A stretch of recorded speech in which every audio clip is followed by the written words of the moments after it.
keeping you informed and engaged, now more than ever. This is Sekulow. We want to hear from you.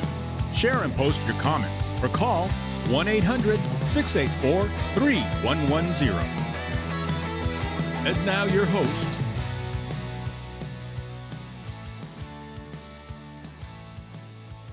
Hey, welcome to Sekulow. This is Jordan Sekulow. As you can tell, I am at a different office right now, not in the studio, but we thought we had to come to you today with the breaking news from yesterday evening. It was in a key meeting. President Trump was in a meeting unrelated to Israel and Hamas or Gaza, and this deal that we've been discussing, of course, on the broadcast about Israel withdrawing, the IDF withdrawing from Gaza, Hamas demilitarizing, giving up control of governance of Gaza, and allowing basically a team primarily of Arab nation peacekeepers to join in on the fight to do what the IDF was doing to secure Gaza for the Palestinian people that live there. And so instead of having the IDF do that. Well, yesterday in a meeting, there was this meeting, and all of a sudden, you see Secretary of State Marco Rubio. I think we have the photo we can put up on the screen for folks. You see Secretary of State Marco Rubio in the meeting, and he whispers into the president's ear. And what we now know is that the president was told, as he said, that we are very close to phase one of the peace deal being signed and agreed upon by both Hamas and the state of Israel, and that he's got to be ready to go with a statement. And then not soon after that, President Trump did issue a statement on Truth Social about the deal itself. And in that statement, which we're putting up on the screen, and I think it's very key for all of us to, again, kind of take this in for what it is, and also realize it hasn't happened yet. But the statement says that they have agreed to phase one. Phase one is the IDF withdrawal of Gaza, the new international force going in. And then, of course, part of that deal is that all hostages, both the bodies of those who were killed by Hamas and those who are still living. Now, Israel estimates that they still believe there are 20 living hostages. Hamas has not totally confirmed that. They haven't told in any statement said, no, it's going to be less than that. What's unique there, too, is that two of those 20 are individuals that we represented. We brought their brother. They are twins. We brought their brother to Washington, D.C., not long after the October 7th attacks that winter to meet with members of Congress and meet with our team. And I've got to thank Speaker Johnson again for setting up those meetings. They met with the top Democrats as well to bring attention to what happened on October 7th. And from, again, none of us wanted to be here 2 years later for those twin brothers to return home. So there's that hope that they do remain alive and that they will return home. The other two clients that we represented in that manner, unfortunately, their loved ones were killed by Hamas and were executed by Hamas. So if that number is 20, it would be an unbelievable moment, obviously, for those families who have waited so long with so little information, and for the Middle East itself. So we're going to talk about the ramifications of that. That's why I came to you live today, right from outside of our studio, kind of a grassrootsy way to make sure we broke down all of the information for you so that you're prepared for what may happen this weekend between Israel and Hamas and the Arab nations. But I just think about if this deal moves forward, this is the most significant, I think, peace effort in the Middle East that we've seen in decades, and would solve what has been a problem, a serious problem for the state of Israel and its Arab neighbors as well, the Palestinian issue, if you want to call it that, for the first time to say that we're going to move forward peacefully to negotiate what this looks like in the future with a governing body made up of a number of individuals, but not including Hamas. I mean, so, it's hard to even imagine getting there, 2 months ago. So my dad's going to be joining us. We're going to be breaking it down for you. Share this with your friends and family. Pray, because no one has been released yet. And the peace it's only been in place for a few hours at this point, but it is historic if we get there. And that's why we're joining you today on Sekulow. Just as the war between Israel and Hamas was entering a third year, President Trump announced on social media tonight that both Israel and Hamas have agreed to the first phase of his peace plan. The development comes following talks in Egypt, brokered by the United States, Egypt, and Qatar. He says all remaining hostages held by Hamas will be released. He also says Israel will pull its troops back behind an agreed-upon line. Israel's ambassador to the United States said last night that a 72-hour clock to release the living hostages will begin once the Israeli cabinet meets later this morning to approve the deal. The word historic has been used a lot this morning, and it absolutely should be. This is a groundbreaking, historic political achievement based on the back end of both Israeli and even American use of military force in the region and even diplomacy in the region to really press on adversaries and allies alike to get Hamas to give up all of the hostages, both dead and remaining. What's truly remarkable about this is previous breakthroughs existed between Israel and unique nations, Israel and Egypt, Israel and Jordan. Then you had the Abraham Accords expanding it to a wider group of nations, Bahrain, the UAE. But never before have you had an agreement with Hamas, eight Muslim nations, 7 Arab, 1 nation, Turkey, Muslim nation, Israel, and the United States. That is the breakthrough here. From a humane point of view, it is wonderful and joyous that the hostages will come home. Families can finally, at long last, be reunited. The White House is telling CBS News they expect Israel would begin withdrawing its forces within about 24 hours to that first initial line, and then it would take about another 72 hours for Hamas to begin releasing hostages. The White House anticipates that hostages will begin getting released on Monday. There are some reports it could happen sooner. Here at the White House, at least so far, they anticipate it'll be Monday.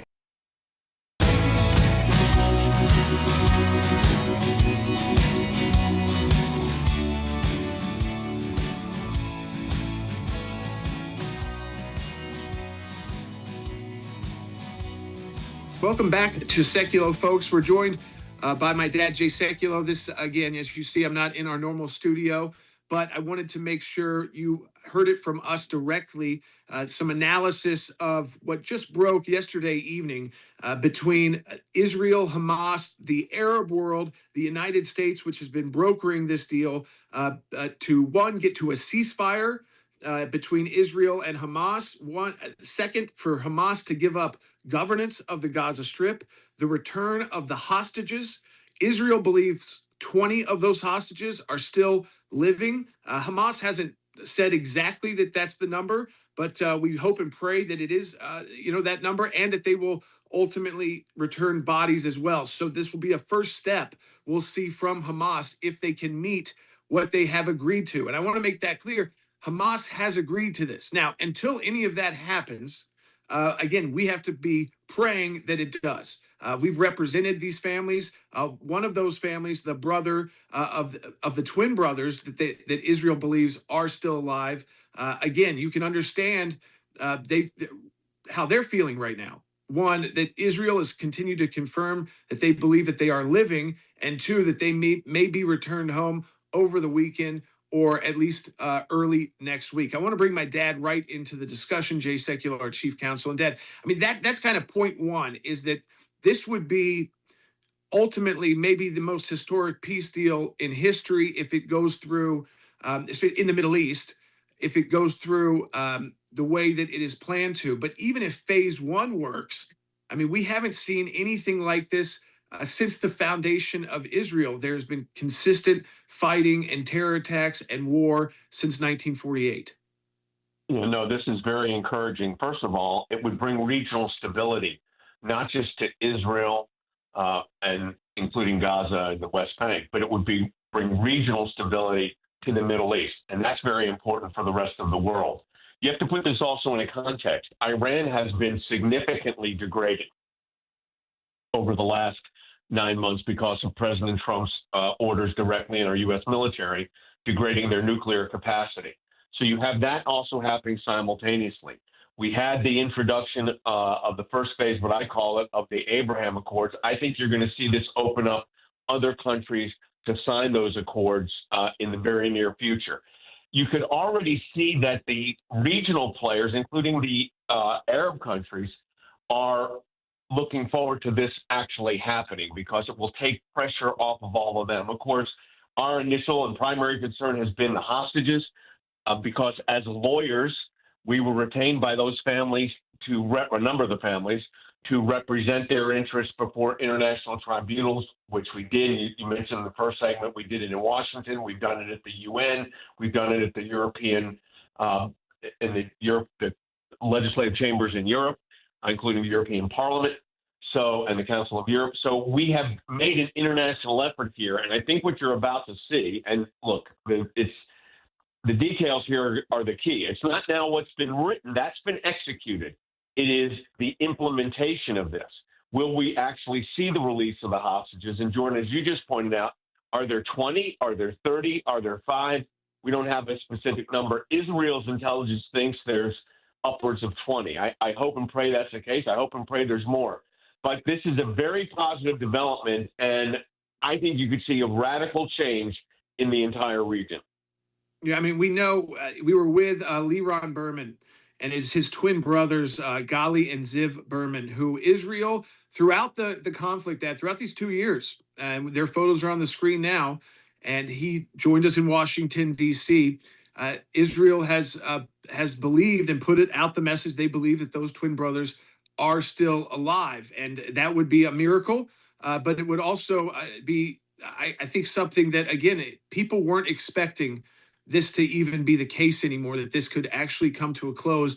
The way that Prime Minister Netanyahu actually said that this will not be over and we will not stop until every hostage is returned. And with the decimation of Hamas, the decimation of much of the Gaza Strip, a lot of pressure on Israel because of their response. But Dad, ultimately, if Hamas demilitarizes and returns the bodies and those living hostages, Israel did exactly what it said it would do. Well, that's exactly right. And look, I mean, this has been a very trying time for the entire region. Gaza's been devastated. And, of course, the atrocities that Hamas did. And you're negotiating with terrorists. So you're signing deals with terrorists. We got to realize that. But there's a long-term play here of regional stability with the way that it's envisioned that Gaza will be redeveloped. And I think that with the leadership of Hamas, it's also been degraded and significantly eliminated, that they had no choice here. If the military action of Israel had not been taken, this deal would never have happened. If the President Trump did not successfully order the U.S. military to strike those Iran nuclear facilities, this would not have happened. So it took a culmination of months of efforts here to do this. Yeah, I mean, you realize that Hamas was cut off from its allies. Iran no longer had the capability after those attacks to keep supplying them weapons. Most of their leadership has been taken out, even when they announced new leaders. The same for Hezbollah. So Hezbollah was not able to go in and assist Hamas as they usually would, and other radical groups. I mean, their leadership is just decimated. We're not even sure who exactly is claiming to be the head of Hamas in the Gaza Strip right now. Usually they've got their entire face covered when they do any kind of media reports. They have some other political leaders, but most of them have also have been taken out as well during this conflict. And I think, Dad, it could rewrite history, because we were getting to a point where the world was saying, you know what, this is too much from Israel. This is too much destruction, too much war. But as you just said, if this didn't all happen the way it happened, Israel would not be even thinking about right now any living hostages being returned, the bodies of those who were deceased, unfortunately, but those bodies being returned, and Hamas demilitarizing and allowing an international force, really a regional force of mostly Arab nation militaries, to go in and secure the Gaza Strip instead of the Israelis having to do it. I mean, you think about that, it's you can, hindsight's 20/20, but then you put it all together and realize everything that Israel did, and including weathering the criticism and storm and questions about did they go too far, was it too aggressive in their response? Like you said, they wouldn't be here today, and they wouldn't be here today if the U.S. hadn't taken those aggressive steps on Iran as well. So we neutralized every single one of Hamas's partners. We made it clear that if you are a leader of Hamas, and Israel made it clear, even outside the Gaza Strip, that you are not safe. And so Ismail Haniyeh is no more. and their leadership that was inside the Gaza Strip was totally taken out. So they say, that they're willing to give up governance, they're willing to demilitarize, and Dan, I think if that does happen, it's because they basically already have given up. They can't govern anymore, and they can't. They have very little military weaponry left. I think their capacity as both a paramilitary organization as functioning governments is gone. That has also been degraded and decimated. They don't have the capacity to govern. So I want to say something to some of the naysayers out there that were questioning President Trump on this, and including conservatives, by the way, and well-known ones, and also those that were taking this kind of anti-Israel stance and they were doing too much. No, we would not be here today, first of all, if Hamas didn't start these atrocities, number one.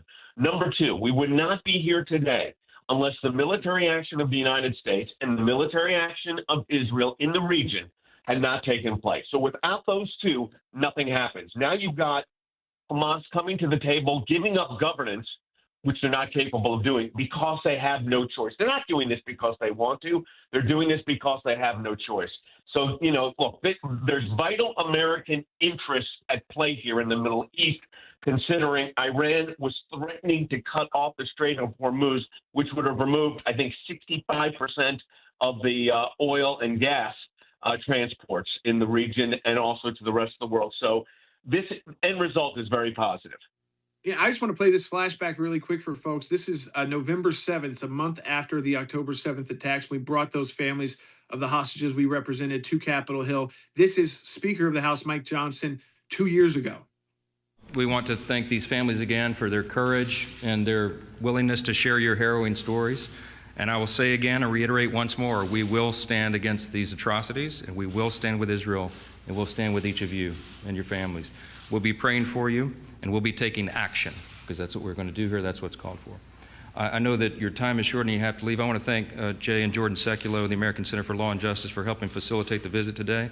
I know you have a tight itinerary, so we'll allow you all to step off the stage, if you will.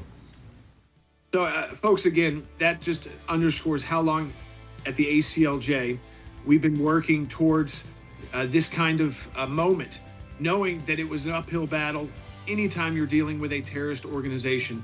But I think it's a great reminder of why you support the work of the ACLJ. Folks, we need your support today at aclj.org.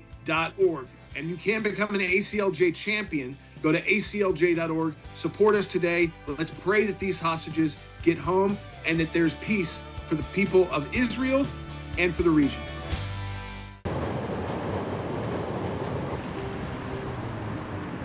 We're here at the Cook County Circuit Court where we're going to trial for two of our clients. They were street preaching downtown Chicago, targeted by the police, cited for a noise violation. It's completely unjust, and we're here to defend them in their criminal court. At the ACLJ, there's no small cases for us. This might be a misdemeanor, but this is something that could go permanently on their record. It could be a permanent stain on their reputation.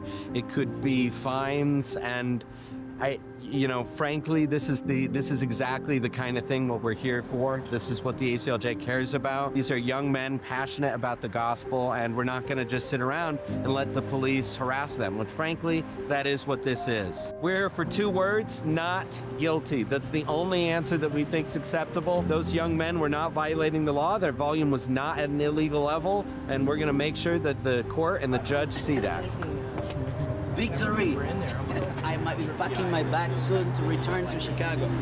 Chicago, get ready to see me again. After multiple continuances, forcing these young men to come to court multiple times, we finally showed up ready for trial, and at the last possible moment, Chicago was not ready. Chicago made these young men go through almost 6 months of court hearings, of trial procedure, pre-trial preparations, all for, at the last minute, the city of Chicago to be unprepared. For that reason, the court dismissed all charges against these young men. They can go back out in the streets and continue to evangelize and preach, but unfortunately, because our federal case is still pending, their ability to preach, their ability to evangelize is still being chilled and threatened by potential further enforcement. So while this was a huge win, they can go home free men, but we still need to fight to make sure that this doesn't happen again.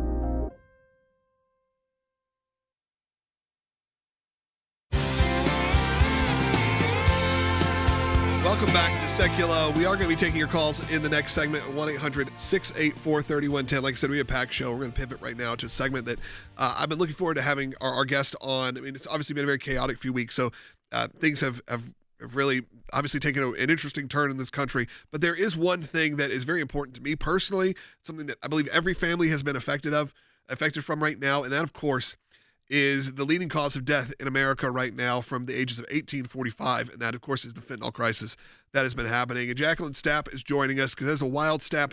But Jacqueline, you have been a part of this new campaign that I think is very important. It was one that when President Trump started really talking about this crisis, I was encouraged. It obviously comes after a lot of us have experienced personal loss from this, but at least steps are being made. Yes, thank you for having me. This is a very serious crisis, and our president could not turn away from this very big issue of children dying. And as you just said, between the ages of 18 to 45, this is a leading cause of death. And, on day one of his presidency, he had a mission to save American lives. He could not turn away of these mothers coming to him crying of, I found my son dead in the bedroom. These kids often don't know that these are counterfeit pills. This is often accidental overdoses, taking these pills they think are a Xanax or an Adderall and, laced with grains of fentanyl, and instantly they die. They stop breathing and die. Why was it important for you to join this, and how did that happen as well? Because I think it's great that this commission is happening, that this whole campaign is happening. You're out there. I've seen you on the road doing this because it is so important. But why is it? Is it personal to you? I know you have kids. You have people that are dealing with a lot of situations where it's just it's really tough. You walk around some of these major cities and you see half the ads are make sure to test your drugs, like they're promoting things like this. And sadly now that's become the norm. But hopefully what you are all doing is going to be reversing the course completely. Yes. I'm a mother of three. Any parent, wants to make sure your kids go off to child. I think I read somewhere that they have these actual test kits. They're giving kids at colleges. Some of the parents were sending their kids off to college, giving them a test kit to check for fentanyl in their drugs. And you're hearing about this so often. And any parent wants to make sure your kids goes to school and gets an education, is not going to accidentally overdose. I've had friends and family pass away. I've had parents telling me, I had to resuscitate my son in the front yard as he's vomiting. And it's just these horrific stories. And it's happening too frequently. And President Trump, under his amazing leadership, is, doing exactly what he said he was going to do, control the border, hold these drug dealers accountable. But this campaign is intended to spread awareness to the dangers to these children, the dangers of fentanyl, and how easy it is to overdose. What you think you're taking is not, and no drugs are good for you. But these drug dealers have really gotten very, shrewd and clever with ways of getting this cheap drug out into the streets. So he's working really hard. There's still a lot of work to do. But if we could just start talking about it in the schools and churches, everyone knows about the opioid crisis and knows someone directly or indirectly that's been affected by it or has passed away from it. Well, and I think that's maybe one of the big misconceptions that are out there, is that a lot of people have heard about how lethal fentanyl is, but they still kind of think of it maybe as something that happens in a big city. On the streets. And similar to like the heroin crisis, where, yes, they understand that these very powerful drugs exist and that people can overdose from that, but that it's not affecting what high schoolers may experiment with or do things that they shouldn't be doing. But they're not realizing that this crisis is affecting suburban high schoolers and people in college. It's not in the seedy underbelly of the urban centers of our country. It affects everyone and can affect everyone lethally. Yes, that's right. And exactly what you said. It's not that stereotypical person you see on the side of the streets that's struggling. Yes, they matter, but these are children that are going to these house parties or buying a pill from a friend.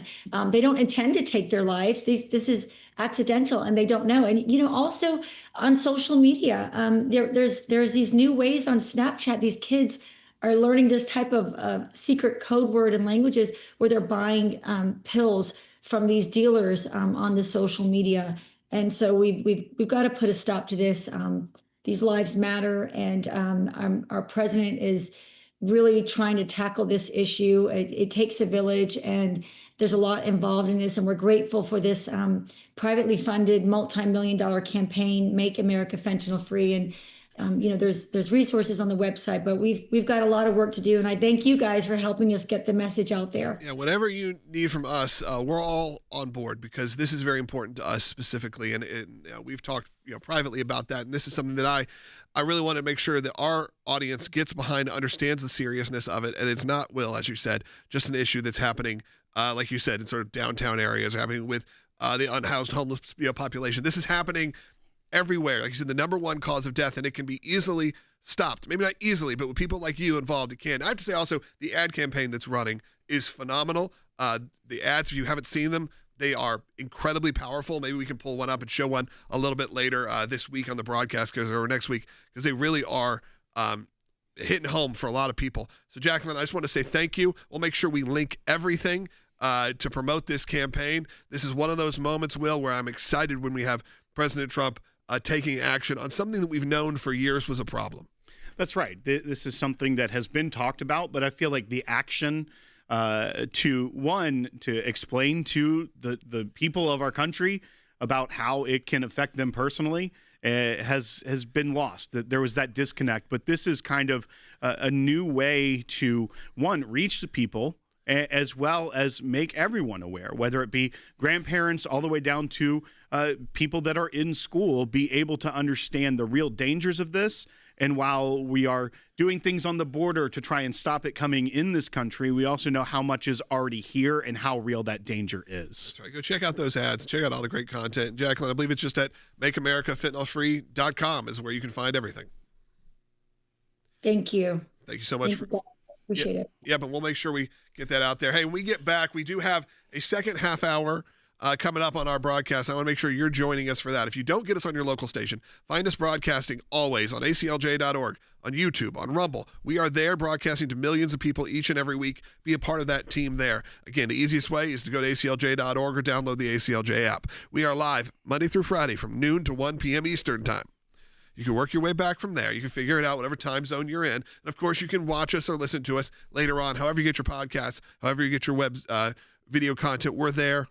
You can follow us on all the social media platforms. But maybe the most important thing, and we're going to take some of these in the next segment, is we want to hear from you. So we just heard from Jacqueline Stapp, who is part of President Trump's Make America Fentanyl Free campaign. We're going to hear from Rick Grinnell coming up, head of the Kennedy Center, former ambassador to Germany, former director of national intelligence, currently also serving. And, of course, we're going to hear from former Secretary of State Mike Pompeo. No other show has this kind of expertise, has people who have been through it or are currently living it. And that only happens because people like you support this broadcast and support not only the media operation, but the legal operation of the ACLJ. So I'm encouraging you, we only have a minute break here, to make a donation of any kind at aclj.org. Stand up today. We couldn't need you more. We need you right now. Planned Parenthood performed over 400,000 abortions last year, and now the organization is launching legal attacks nationwide. Planned Parenthood has been filing lawsuits across the country attacking states and their pro-life laws. They're attacking laws that are here to protect the unborn, but also the women.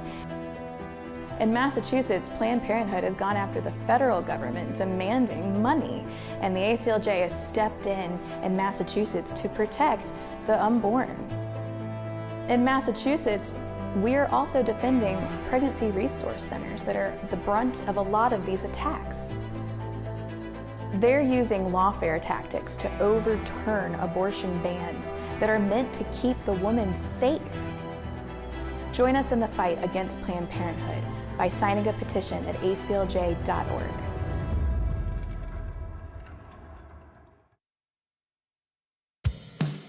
Keeping you informed and engaged, now more than ever. This is Sekulow. We want to hear from you. Share and post your comments or call 1-800-684-3110. And now your host, Logan Sekulow. Welcome to Sekulow today. We appreciate it. Always get your comments in. You can do that on our YouTube live streams. You can do that on Rumble or however else you watch the broadcast. Great different ways you can always interact with our team here. Today on the show, I wanted to give a little bit of a look back. It's an encore presentation kind of show. And these are important to me because I think when you do something daily, like the way we do here at the ACLJ, there's incredible guests, incredible content that comes on. And sometimes, because it's daily, they come and go, you miss it. You don't get to see or learn or get the information from these incredible guests.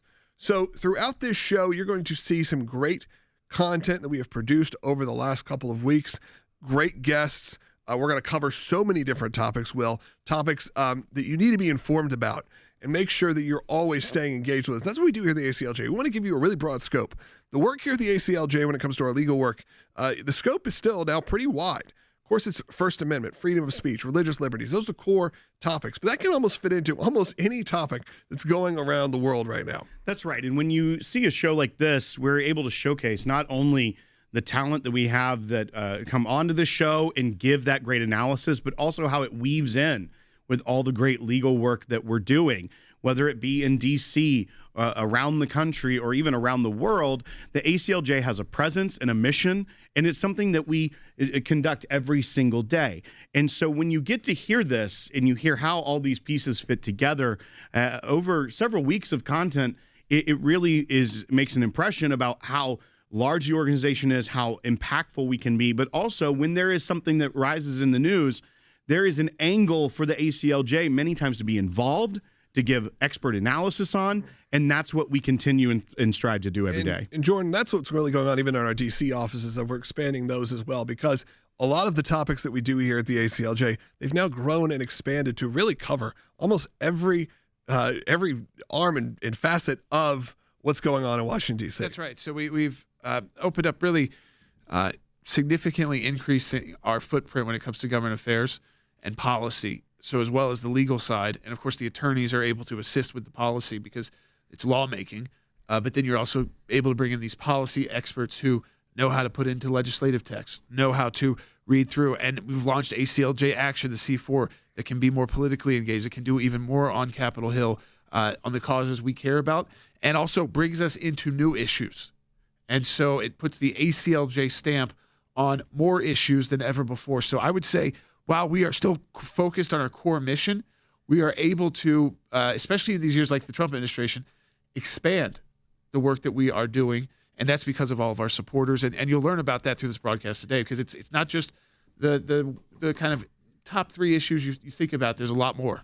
And Jordan, one thing I even want to bring up as you mentioned that Senator Haggerty, when he was on the broadcast a few days ago, mentioned that when they found out about that spying program, one of the first people he called was you. Yeah.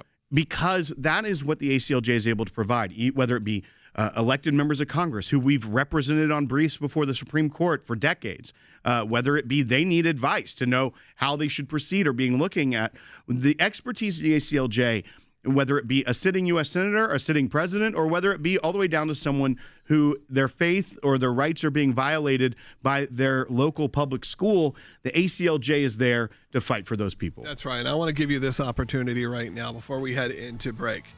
Get your comments in. Obviously, we always have comments open. Even when we do some of these best of shows, comments are open. You can always know that there's someone on the ACLJ team monitoring those, reading those comments. So make sure you do that if you're watching online. Keep that conversation going. But I really want to encourage you to become a supporter of the ACLJ. If you hear this show, if you watch this show, whether that is on radio, whether that is on YouTube or Rumble or however you may get it on the Salem News Channel, no, we're not getting paid by the major sponsors that you're hearing on those networks. A lot of that goes to the network. So we encourage you to become a member of the ACLJ. We call it ACLJ Champion. So do that today. That is at aclj.org. You can scan the QR code that's on your screen if you're watching right now to become a champion. That is a monthly donor. Do that today or give a one-time gift at ACLJ.org. Again, that's at ACLJ.org. We'll be right back with more on Sekulow. Day 2 of a federal government shutdown. The reason why the American people's government is shut down is because Chuck Schumer is listening to the far left radicals in his own party because he's terrified of a primary challenge. So I'd invite Chuck Schumer to join the moderate Democrats and 52 Senate Republicans, do the right thing, open up the people's government. Donald Trump and Republicans shut the federal government down. Under the Trump administration, they have a strategy to deal with this. They win either way. We either open the government back up and we can go into negotiations, or they keep the government closed and we relinquish, Congress relinquishes its ability to be able to govern to the White House during a shutdown. And I think they've got a strategy moving forward that exactly right. They are going to look at ways of being able to streamline and right-size the government, which is going to be exactly the opposite of what Democrats want. So I think you're going to see Democrats come to the table sooner rather than later. Now the president has the tools of DOGE, if you will, Department of Government Efficiency. With jobs hanging in the balance, the administration has warned that many federal workers could be laid off rather than just being put on leave. We believe that layoffs are imminent.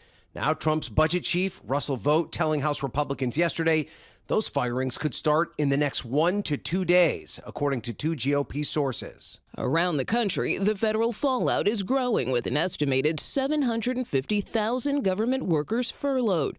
And in a call with House Republicans Wednesday, White House Budget Director Russ Vought warned mass layoffs could come within the next 2 days. President Trump claimed Democrats would be to blame. Well, there could be firings, and that's their fault. And it could also be other things. I mean, we could cut projects that they wanted, favorite projects, and they'd be permanently cut. The other party has a decision to make. Do they want to vote to reopen the government, or don't they? These discussions, negotiations, all the things they want to talk about, we're willing to do, but not until they reopen the government and quit taking the American people hostage.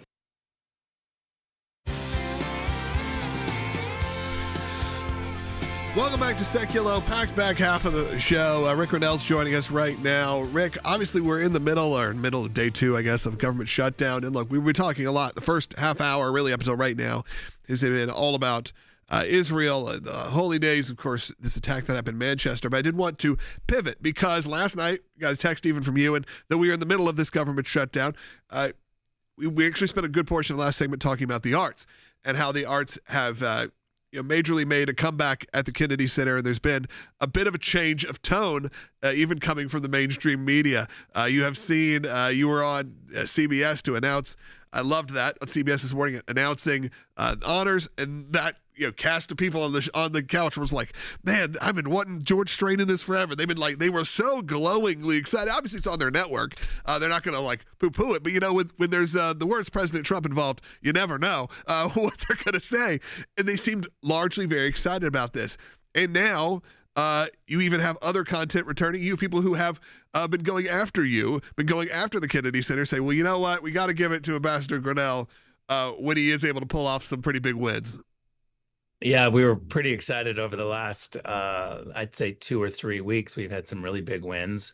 We're bringing back the Vienna Philharmonic, which hasn't been in Washington, D.C. at the Kennedy Center in 14 years, and we brought them back. We're bringing Stuttgart Ballet. They haven't been here in decades. We're bringing in the Glenn Miller Orchestra. And then this past weekend, we had the gala, the Kennedy Center Gala, black tie, big fundraiser for the National Symphony. And we almost tripled the amount that we've raised, literally breaking every fundraising record we've had for the gala, and had 50% of the crowd brand new people. So I think that people are beginning to say, when you do big common sense programming, as President Trump wanted us to do, you're going to get big support. Yeah. And we're finding that, whether it's Les Mis or The Sound of Music, which is on till Sunday, we're just bringing back the big common sense programming. And I think it's really popular. This is what you're looking at right there, is in the Library of Congress, the young Von Trapp singers who sing every night at the Kennedy Center utilized the foyer there and the acoustics And so the kids got together and sang a little rendition, and it's glorious. I mean, it's really beautiful, especially in that room with all those acoustics. Absolutely. And I'm so thrilled that you're doing this. And I'm also thrilled that the arts are thriving. Like you said, when you do programming that can reach the masses, all of a sudden they show up, as you said. I think that's something that shouldn't be poo-pooed or laughed at or anything. And look at the content. It's not like you're bringing in things that anyone should be. This is what's coming to a lot of major cities, a lot of major theaters, and of course the Kennedy Center should be providing that great content. Now, this does come at an interesting time. You're in the process of redoing the Kennedy Center, spending time raising money for it as well. But we are in the middle now of day 2 of this government shutdown. You've lived through these shutdowns before. I think we spent about an hour yesterday, Jordan and I, just breaking down people what this looks like. Because I think a lot of people who have never been they've been through a government shutdown. They maybe just never knew they went through a government shutdown because they were not politically attuned to what was happening. And, you know, a lot of us over the last 8 years, you could say 10 years, got a little bit more attention being paid to what was going on in the news. And I even received texts from people who, you know what, maybe last time they were in their early 20s and now they're in their mid 30s and they're going, well, what does this mean? What does this mean? As someone who's lived through it, I want to give you that opportunity as well. Well, newsflash, it's like a government shutdown every weekend, right? The government is shut down all weekend. Sometimes if you're looking at the Senate, it's usually a 3 or 4 day weekend every weekend. And so I don't think that this is going to be missed very much if it doesn't go on for that long. But, you know, one of the things I saw Bernie Moreno, my friend from Ohio, talk about how members of Congress, both the House and the Senate, should not get pay. And what we're talking about is back pay once all of this is settled. You know, this is the kind of trickery that the government does, is that government bureaucrats are furloughed. They don't have to show up to work because it's a shutdown, but they all get their money back when this is done. So we at the Kennedy Center, we have a small portion of our staff, which is federal bureaucrats, and that's federal employees who work on the Kennedy Center as a monument, because it's a monument to John F. Kennedy. So a small portion of our individuals are federal employees. I've told them, we're just going to keep paying you. We'll figure out the pay, but you got to show up to work, because I know what's going to happen in a week or two. They're going to figure it out, and then they want me to pay everybody back pay after they didn't show up. So I just said, show up. We're going to keep paying you. We're going to figure it out, but no one at the Kennedy Center is going to be furloughed. Well, that's good to hear about the furloughs, but we do know this affects people. And like we said, and you brought up, is for the mass majority of people, they're not feeling the effects of this yet. They aren't going to feel the effects of it. Likely it'll get done before they do. Now, obviously, there is a group of people who their jobs have been furloughed. And President Trump this morning even kind of put out a statement going, well, this does give me the opportunity. And I think, look, this has been a bit of what people voted for with President Trump, is to look at these departments and go, okay, what is actually necessary? What are we doing here? Have we overbloated a lot of these departments? Now, I'm not for anyone losing their job. I think we need to be very clear about that, especially in these really tough times for a lot of people. But if it gives the door, if the door opens, you're able to go, okay, now let's see who's really doing what needs to be done. It gives that opportunity to President Trump and his team to start making those cuts. Look, I view it a little bit differently, in that the American taxpayers have a group of people, public servants, who work for them. And if we need to constantly right-size the government and make sure we don't need that many public servants, then they go find work somewhere else. I don't feel bad about that at all, because the reality is we've got a lot of people working really hard, and the federal government and the state government and the local government is taking a lot of money. If it's not producing, then I would say let's right-size the government, not feel bad about it. We haven't done this in decades. We keep adding people. I can tell you, just from my little perch at the Kennedy Center, we had massive numbers of people in different departments that hadn't been looked at. We have rooms that haven't been touched since 1973 inside the Kennedy Center. No revamping, and it's just outrageous that leaders allow themselves to just sit in seats and let things completely unfold without taking hold and asking the tough questions. So I hope our politicians in Washington are constantly saying, and cabinet officials are saying, what are we doing is this the appropriate number of people? And when you let people go, thank you for your service. This is all of our tax dollars. Let's not feel bad about it. Yeah, I mean, that's a good point. And I think that maybe I don't feel bad. We had a couple callers call in that were like, I'm President Trump's one of the biggest supporters.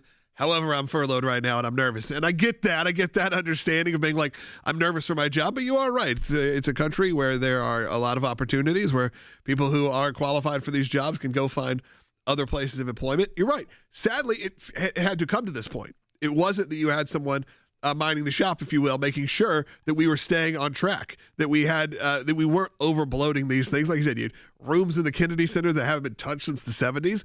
I think people would be appalled by that when it comes to what their funding is going to.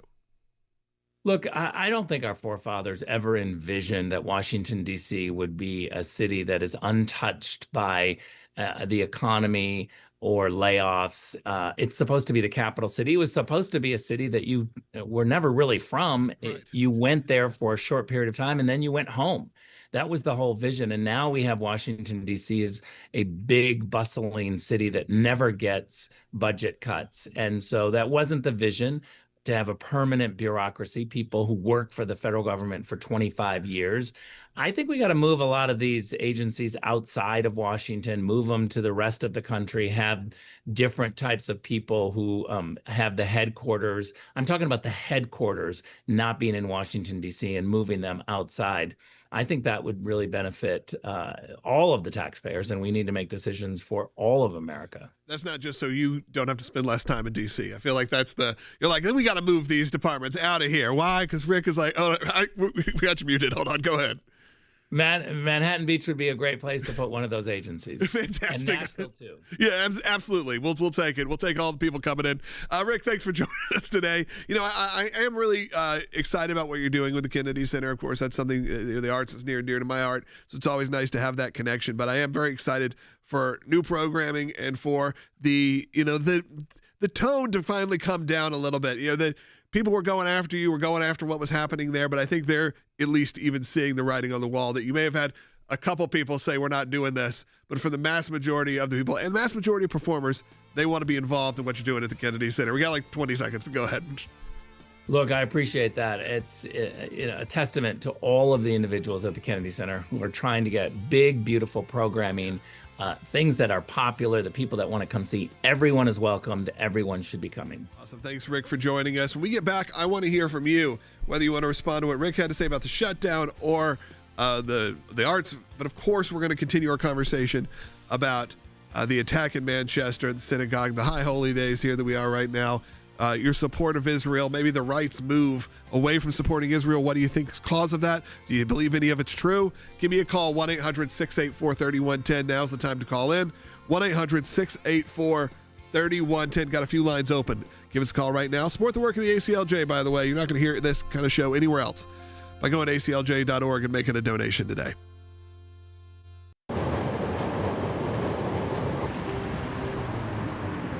We're here at the Cook County Circuit Court where we're going to trial for two of our clients. They were street preaching downtown Chicago, targeted by the police, cited for a noise violation. It's completely unjust, and we're here to defend them in their criminal court. At the ACLJ, there's no small cases for us. This might be a misdemeanor, but this is something that could go permanently on their record. It could be a permanent stain on their reputation.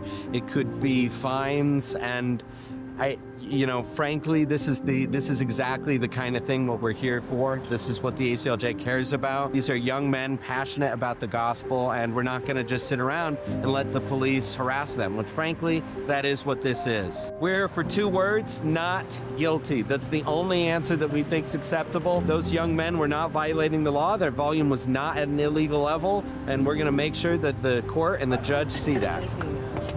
Victory! I might be packing my bag soon to return to Chicago.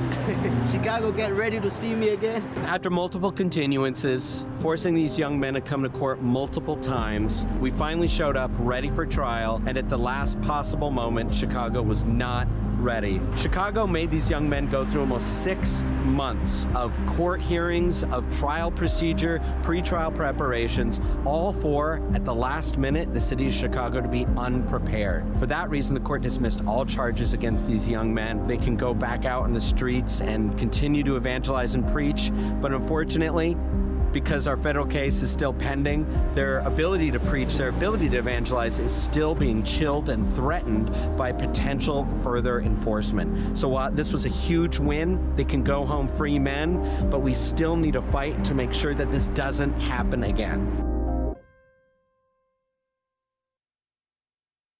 Welcome back to Sekulow. Now we're going to go to our Washington, D.C. studios, where Jordan sat down yesterday afternoon with Senator Bill Hagerty from Tennessee.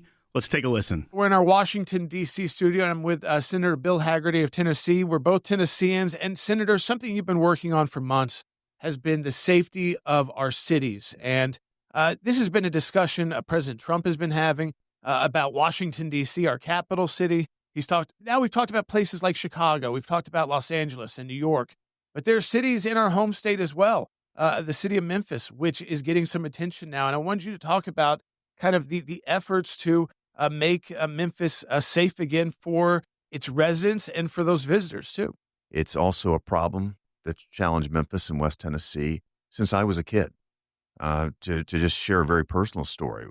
When I was 14 years old, my godfather was assigned his first ministry in Memphis. His son was my age. I was invited over during the summertime. I'm from Gallatin, Tennessee, a small town in Middle Tennessee. And I was invited over to spend a week or so in the summer. And my parents ultimately decided that they were concerned for my safety, and they did not let me go. You roll forward. I recruited, when I was Commerce Secretary of Tennessee, a major employer to come to the state. The average salaries ranged from $90,000 to $120,000 per job. And this was over a decade ago. The CEO called me and he asked if I could get him crime statistics for Tennessee that suppressed Memphis. So this is an issue that has been going on, and it's been troubling us. We've been trying to attack it in different ways, and many of my predecessors and colleagues have worked on this. But through the pandemic, we've seen it step up dramatically. Yes. And during the pandemic, Shelby County schools basically did away with truancy requirements. They've yet to reinstate them. You've got a lot of kids that have been out of school for years now, and you've got some very hardened gangs, hardened criminals there that are running these younger boys basically and committing heinous crimes, which has resulted in Memphis attaining a very unenviable place on the roster of crime, and that is, on a per capita basis, one of the highest crime rate cities in America. The time has come to do something about it. Immediately after the 2024 election, I began talking with the mayor of Memphis and also with the sheriff of Shelby County and with a number of leaders there in Memphis, Tennessee. They definitely want to see something done. And, they do. And my view was that we're in a position to actually bring federal resources to bear to help. Our decision was to work quietly, but very much work together to try to leverage federal resources to see if we could make a difference. And my hat's off to Pam Bondi and Kash Patel, who, as they went through the confirmation process, and the Senate has to confirm cabinet members and the FBI director, they both agreed with me that they would prioritize Memphis, and they absolutely have. Last Friday, we just finished the first major phase of this federal effort. Okay. We more than trebled the number of FBI agents in Memphis. Wow. That started in late July, and it took a while to plan all of this. Sure. But again, we've done this in collaboration with the Memphis Police Department and with the Has there Sheriff's been good Office. support there from like the local leaders in Memphis, Yes, from the mayor, from the police department? At the ground level, I couldn't ask for better collaboration. The FBI has done a great job working together with the police department, with the Tennessee Bureau of Investigation. Yep. We've added DEA resources to this effort as well. But this initial effort resulted in 500 arrests, Jordan. Wow. And you understand this process better than most. Over 105 federal indictments already. Wow. And that number is going to grow as these cases are worked up. Again, the effort just came to an end. The initial effort just came to an end on Friday. President Trump has been supportive of this all along. When he saw the initial success, he said, let's make every resource available from a federal level. Because what I want to see happen, Jordan, is I want these hardened criminals, these gangsters, out of our state. Right. To do that, we need to charge them federally. So the memorandum of understanding that came out explicitly names the agencies that will be involved. And it's every three-letter agency that you know. That includes HUD. That includes the IRS. You think about these criminals that have illicit income. Sure. The same as Al Capone. We can get them on IRS federal charges. If you think about criminals that are utilizing HUD facilities or SNAP benefits, you just sort of go down the You're list. talking about cleaning up a city We're completely. talking about cleaning it up. And federal charges means they're not in the Shelby County Jail near Memphis. They're in Leavenworth. Yeah. And they're there for a long time because federal charges are very different. You don't have the same lenient bail situation, and certainly you don't have the same lenient parole situation that you do at a state level, at a local level. Yeah, I mean, Memphis has a professional basketball team, and I've heard from former players who said they would tell new recruits not to play in Memphis because of the crime. I mean, that we've heard that on a lot of the NBA podcasts, and of course, if we can turn that around quickly, that can change in a matter of weeks. It looks like. Of the many resources that are coming to bear, one of those is the National Guard. Governor Bill Lee of Tennessee, at President Trump's request, is going to deploy the National Guard to Memphis. I think that has caused a lot of consternation, and I think from sort of the business class in Memphis worried about what does that do to the city's reputation? Can we recruit people here? I think a lot of politicians are going to call this an invasion. They just watch what Gavin Newsom is saying or what Governor Pritzker is saying in Illinois, and they're copying that.